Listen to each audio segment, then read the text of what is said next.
Selanjutnya, kita akan membahas sosok pelukis inovatif yang memanfaatkan sampah plastik untuk menciptakan karya seni menakjubkan.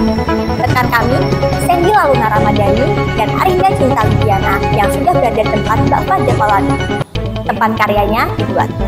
Silahkan, Sandy Laluna Ramadhani dan Arinda Cinta Widiana.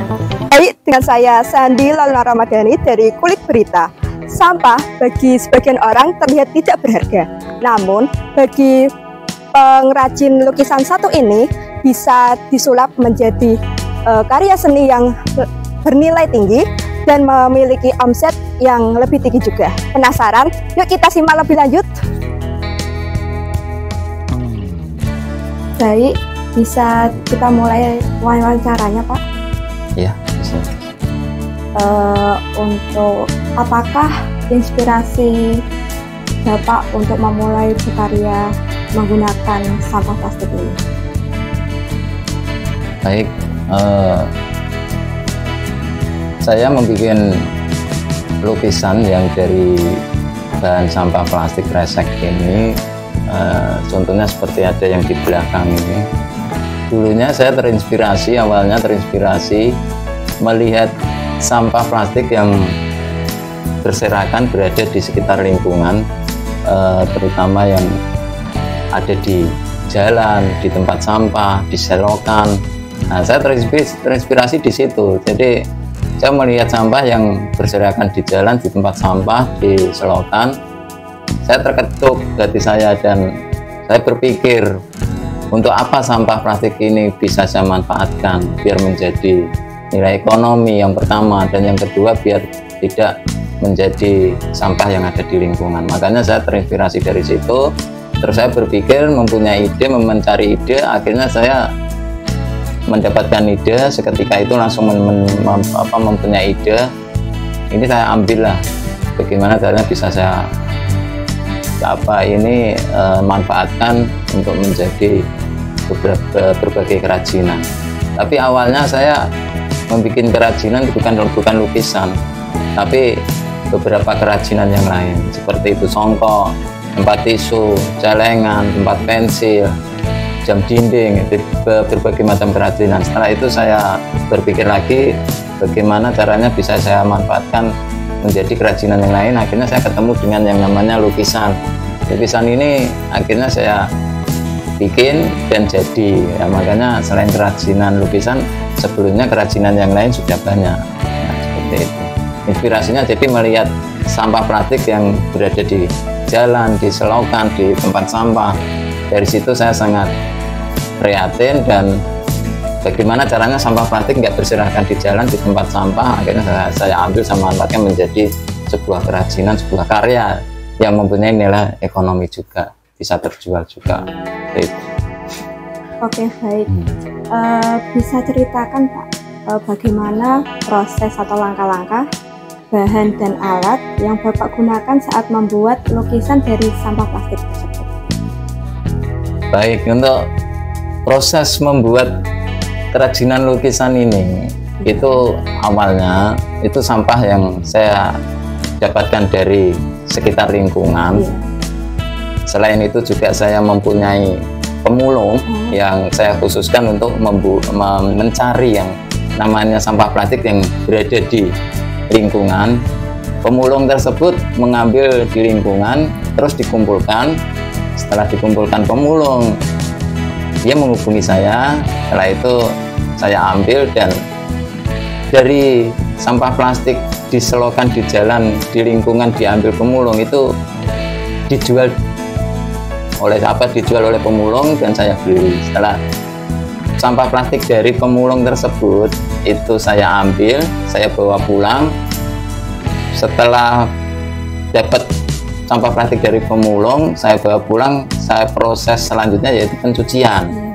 Jadi sampah plastik itu saya bawa pulang, saya cuci, saya proses dengan pencucian. Setelah saya cuci, saya jemur di bawah matahari.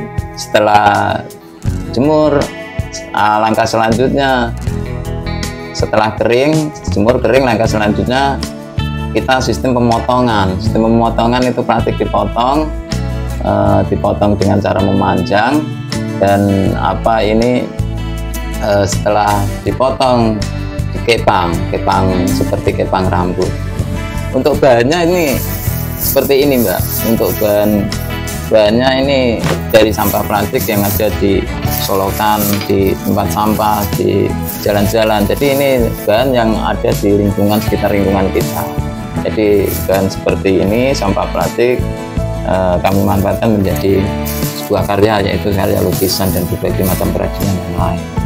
Nah, setelah proses pencucian tadi, penjemuran dan sistem pemotongan pengepangan, ini hasil dari kepang juga. Setelah itu, setelah plastik dipotong-potong, akhirnya kita kepang dan menjadikan talinan jalinan kepangan plastik seperti ini. Jadi sistem kepangnya sistem seperti ngepang rambut gitu. Untuk bahannya itu saya dari plastik ini menjadi sebuah karya lukisan, dan untuk alat-alatnya sederhana, hanya cukup gunting, lem tembak, faktor, hanya ini aja alatnya.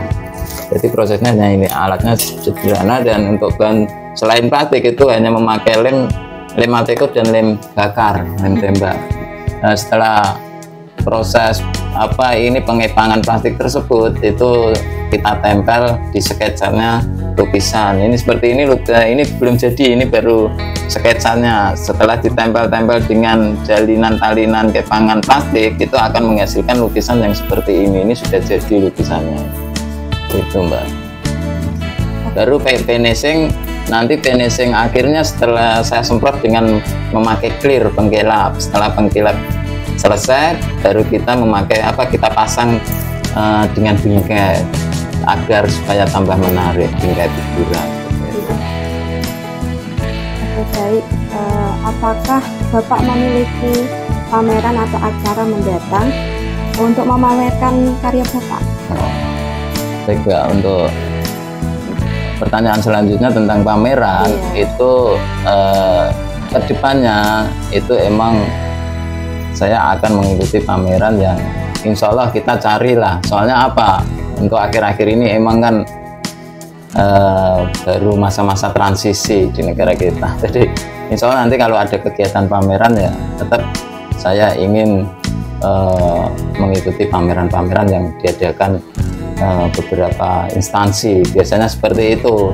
Dan untuk pengalaman yang sebelum-sebelumnya emang sering mengikuti pameran. Jadi seperti contoh saja seperti pameran KTT G20 yang ada di Bali tahun 2022 itu, di sana saya ikut juga mengikuti pameran. Terus pameran Hari Lingkungan Hidup Sedunia di Tegal juga sudah pernah. Jadi sebelumnya sih sudah mengikuti pameran-pameran, tapi untuk kedepannya kita tunggu dulu juga. Selain tunggu, insya Allah juga saya nanti kalau waktunya memungkinkan itu juga ingin membuat pameran tunggal. Justru ingin membuat pameran tunggal nanti yang akan saya adakan di gedung atau di tempat instansi itu. Jadi makanya saya mempersiapkan juga untuk tahun depan ini. Jadi insya Allah ada kegiatan pameran tunggal selain kita nanti mengikuti pameran yang diadakan berbagai instansi. Itu kedepannya ingin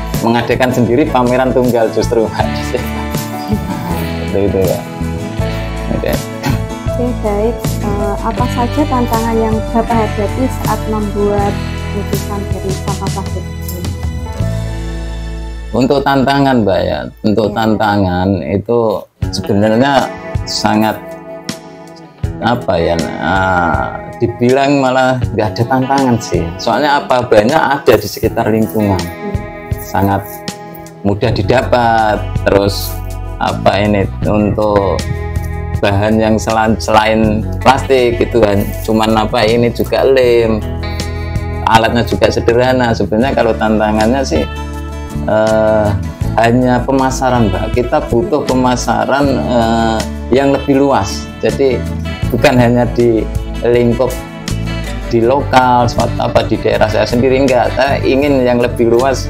Jadi ingin go nasional, kalau bisa malah lebih luas lagi go internasional. Jadi kita akan tantangan ke depan saya itu harus bagaimana saya bisa memasarkan karya saya ke luar negeri. Jadi kepingin di luar Indonesia. Jadi kalau nasional alhamdulillah bisa apa sudah lah kalau nasional sebelumnya tahun-tahun yang sebelumnya atau sampai sekarang pun masih. Jadi saya sendiri itu sudah punya ada pemesanan orderan lukisan itu ya sudah di nasional. Jadi berbagai daerah atau pejabat di pusat seperti Bapak Menteri, pejabat DPR RI itu ya sudah pada pesan, dan sampai sekarang pun ada yang pesan juga, belum saya bikin juga seperti itu Mbak. Jadi tantangan saya ke depan itu bagaimana saya bisa memasarkan karya saya hingga ke luar negeri, luar Indonesia. Itu tantangannya sebagai tantangan saya itu di situ Mbak. Oke, baik. Pertanyaan terakhir, apakah ada pesan atau harapan Bapak untuk pengrajin di luar sana? Untuk harapan saya untuk para perajin lainnya, teman-teman perajin lainnya, entah itu kerajinan lukisan, kerajinan kuningan, kerajinan batik itu yang khususnya ada di Kabupaten Pati, atau kerajinan-kerajinan yang lain, atau seniman-seniman yang lain. Harapan saya ke depan, mari kita sama-sama untuk berpikir yang positif, terus bagaimana cara kita terus mengembangkan ide-ide kita, bagaimana caranya kita bisa memanfaatkan sesuatu yang bisa menghasilkan karya, kalau bisa sekaligus selain menghasilkan karya juga bisa menghasilkan ekonomi, menambah pendapatan kita. Jadi agar kita bisa menjadi perajin atau seniman yang bermanfaat bagi lingkungan ataupun bermanfaat bagi masyarakat di situ. Itu harapan saya. Jadi ayo kita sama-sama mengembangkan ide kita, mengembangkan pikiran kita, bagaimana caranya bisa memanfaatkan barang yang nggak kepakai yang bisa menjadi nilai ekonomi, kita manfaatkan berbagai karya. Selain itu juga bagaimana caranya kita mengembangkan ide kita, pikiran kita bisa menjadi perajin yang bermanfaat untuk lingkungan dan masyarakat. Di situ harapan saya.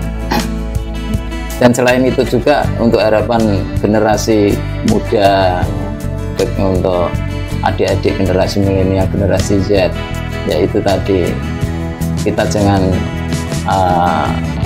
lelah, pokoknya kita harus terus melangkah, terus belajar. Jadi bagaimana kita bisa bermanfaat buat masyarakat, itu aja harapan adik-adik gitu. Terima kasih Bapak untuk waktunya. Ya, sama-sama Mbak. Itu tadi wawancara saya dengan Pak Jafar Labib. Sekian. Jafar Labib, pengrajin lukisan yang berasal dari Tayu, Kabupaten Pati, Jawa Tengah. Beliau mulai menekuni lukisan dari limbah sampah plastik sejak 2016 lalu. Hal itu dilandasi dari keprihatinannya melihat banyaknya sampah plastik di sekitar lingkungan tempat tinggalnya. Ia pun berpikir bagaimana sampah-sampah plastik itu bukan sekedar berkurang, tetapi bisa diolah menjadi sesuatu yang memiliki nilai ekonomi. Ia yang memiliki keterampilan dalam melukis kemudian mencoba mengaplikasikan sampah plastik tersebut menjadi sebuah karya lukis. Lukisan pertama kali dari sampah plastik kresek yang dibuatnya adalah pesanan Ibu Siti Nurbaya Bakar, Menteri Lingkungan Hidup dan Kehutanan tahun 2019. Tak disangka, lukisan tersebut mendapatkan respon positif. Namun, sejak pandemi Covid datang, pesanan lukisan pun perlahan semakin berkurang. Kondisi seperti itu nyaris dialaminya lebih dari setahun. Hingga pada akhirnya, Jafar mengetahui adanya program Lapak Ganjar melalui media sosial Instagram. Sejak ikut Lapak Ganjar, pelanggannya sekarang bukan hanya dari regional saja, tetapi sudah dari berbagai wilayah di Nusantara, bahkan dari mancanegara. Pesanan pun menurutnya meningkat drastis hingga 200%. Lukisan puluhan tokoh nasional dan artis telah dibuatnya, sebut saja Ganjar Pranowo, Megawati, Sandiaga Uno, Siti Nurbaya, Raffi Ahmad, Soimah, Atta Halilintar, dan masih banyak lagi. Bahkan pada saat pemilu kemarin pun beliau mendapat pesanan dari Dito Aryo Tejo, seorang Menteri Pemuda dan Olahraga, untuk membuat 3 lukisan calon presiden. Berikut salah satu penghargaan Jafar Labib yaitu Penghargaan Kalpataru tingkat Provinsi Jawa Tengah kategori Perintis Lingkungan Hidup tahun 2023. Bahkan, beliau pernah mengikuti pameran KTT G20 di Bali. Keuntungan lain yang ia rasakan setelah ikut mempromosikan lukisannya di Lapak Ganjar yakni beberapa kali ia diminta untuk menjadi narasumber pelatihan di beberapa instansi pemerintahan hingga sekolah-sekolah. Tak berhenti di situ, beberapa kali ia pun diundang untuk mengikuti pameran baik di tingkat kabupaten, provinsi, maupun nasional. Sekian penjelasan dari saya, kami kembalikan ke studio. Terima kasih, Sandy Laluna Ramadhani dan Arinda Cinta Widiana. Luar biasa ya, seni bisa menjadi media yang kuat untuk menyampaikan pesan sosial, bahkan dari sesuatu yang sering dianggap tidak berguna. Betul Fatia, Jafar Labib menunjukkan bahwa kreativitas memang tidak mengenal batas, bahkan dari limbah sekalipun.